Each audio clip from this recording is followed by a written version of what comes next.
بسم اللہ الرحمن الرحیم۔ السلام علیکم رحمۃ اللہ وبرکاتہ۔ ڈیئر ویورز، کیا حال و احوال ہے؟ امید ہے کہ جو میں نے 14 تاریخ کی جو شعبان المعظم کی عبادات آپ کو بتائی تھیں، آپ نے وہ پڑھی ہوں گی اور دعاؤں میں مجھے بھی یاد رکھا ہوگا۔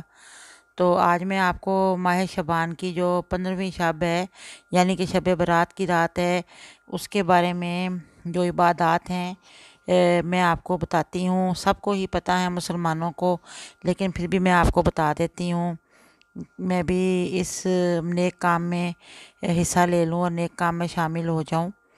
تو شب برات کا یہ ہے کہ شب برات میں قرآن پاک کی تلاوت کریں، صلاۃ التسبیح پڑھیں اور استغفار کی تسبیحات پڑھیں۔ پہلا کلمہ اور تیسرا کلمہ کثرت سے پڑھیں، کیونکہ 15ویں شب جو ہے شب برات، اس کے بارے میں آپ جانتے ہی ہوں گے کہ رسول اکرم صلی اللہ علیہ وسلم نے فرمایا کہ اے عائشہ، تم جانتی ہو کہ اس رات میں کیا ہوتا ہے؟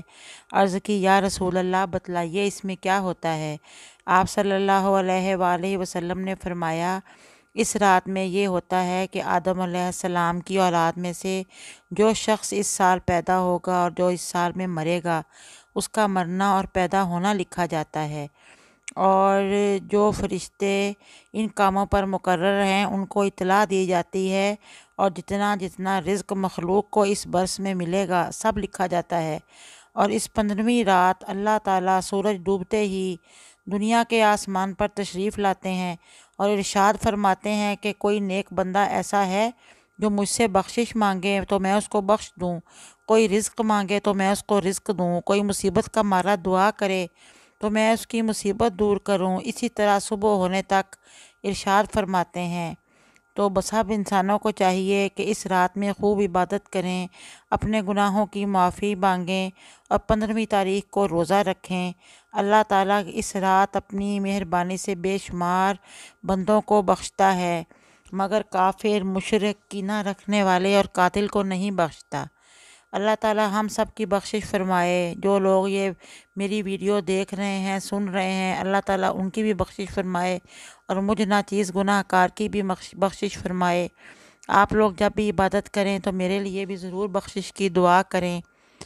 تو اب میں آپ کو کچھ میں نے پہلے بتایا ہے اور کچھ میں آپ کو شعبان کی جو ہے 15ویں شعبان کی عبادات کے بارے میں بتا رہی ہوں، کہ اس میں ایک تو حضرت علی رضی اللہ عنہ فرماتے ہیں کہ جو اس رات جو ہے وہ بعد نماز عشاء 7 مرتبہ سورہ قدر انا انزلناہ فی لیلۃ القدر پڑھے گا، اللہ تعالیٰ اس کو ہر مصیبت سے نجات دیں گی اور 1000 فرشتے اس کے لیے جنت کی دعا کریں گے۔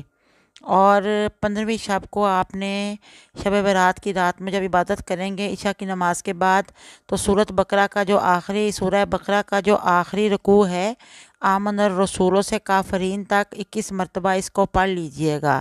اس کے پڑھنے سے ہم گناہ گاروں کی امن و سلامتی ہمیں ملے گی اور حفاظت و جان و مال ہوگی انشاءاللہ۔ اور سب لوگ یہ بھی دعا کریں کہ اللہ تعالیٰ ہم سب کو، پوری دنیا کو کرونا وائرس کے عذاب سے، کرونا وائرس کی آفت سے نجات دے۔ اور شعبان کی جو 15ویں شب ہے، یعنی کہ شب برات کی رات، آپ نے سورۃ یاسین کو 3 دفعہ پڑھنا ہے۔ اس سے آپ کو 3 فائدے ہوں گے۔ ایک تو آپ کے رزق میں ترقی ہوگی، دوسرا فائدہ درازی عمر ہوگی، یعنی کہ عمر لمبی ہوگی، اور تیسرا ناگہانی آفتوں سے اللہ تعالیٰ محفوظ رکھے گا۔ اور میں آپ کو شعبان کی 15ویں رات کی، یعنی کہ شب برات کی ایک اور عبادت بتاتی ہوں کہ سورہ دخان جو قرآن پاک میں ہے، آپ اس کو 7 مرتبہ ضرور پڑھ لیں۔ انشاءاللہ پروردگار عالم 70 حاجات دنیا کی اور 70 حاجات آخرت کی آپ کی پوری فرمائیں گے۔ یعنی کہ سورہ دخان کو 7 مرتبہ پڑھ لیجئے گا شب برات کی رات، تو اس کو آپ نے 7 مرتبہ پڑھا تو اللہ تعالیٰ دنیا اور آخرت کی 70 حاجات ہماری پوری فرمائیں گے، آمین۔ اور اب میں آپ سے اجازت چاہوں گی، دعاؤں میں مجھے بھی یاد رکھیے، اور پلیز سبسکرائب کر دیجئے میرے چینل کو، ویڈیو کو لائک کر دیجئے اور بیل آئیکن کا بٹن بھی پریس کر دیجئے۔ پھر ملاقات ہوگی انشاءاللہ اللہ حافظ صلی اللہ علیہ وآلہ وسلم۔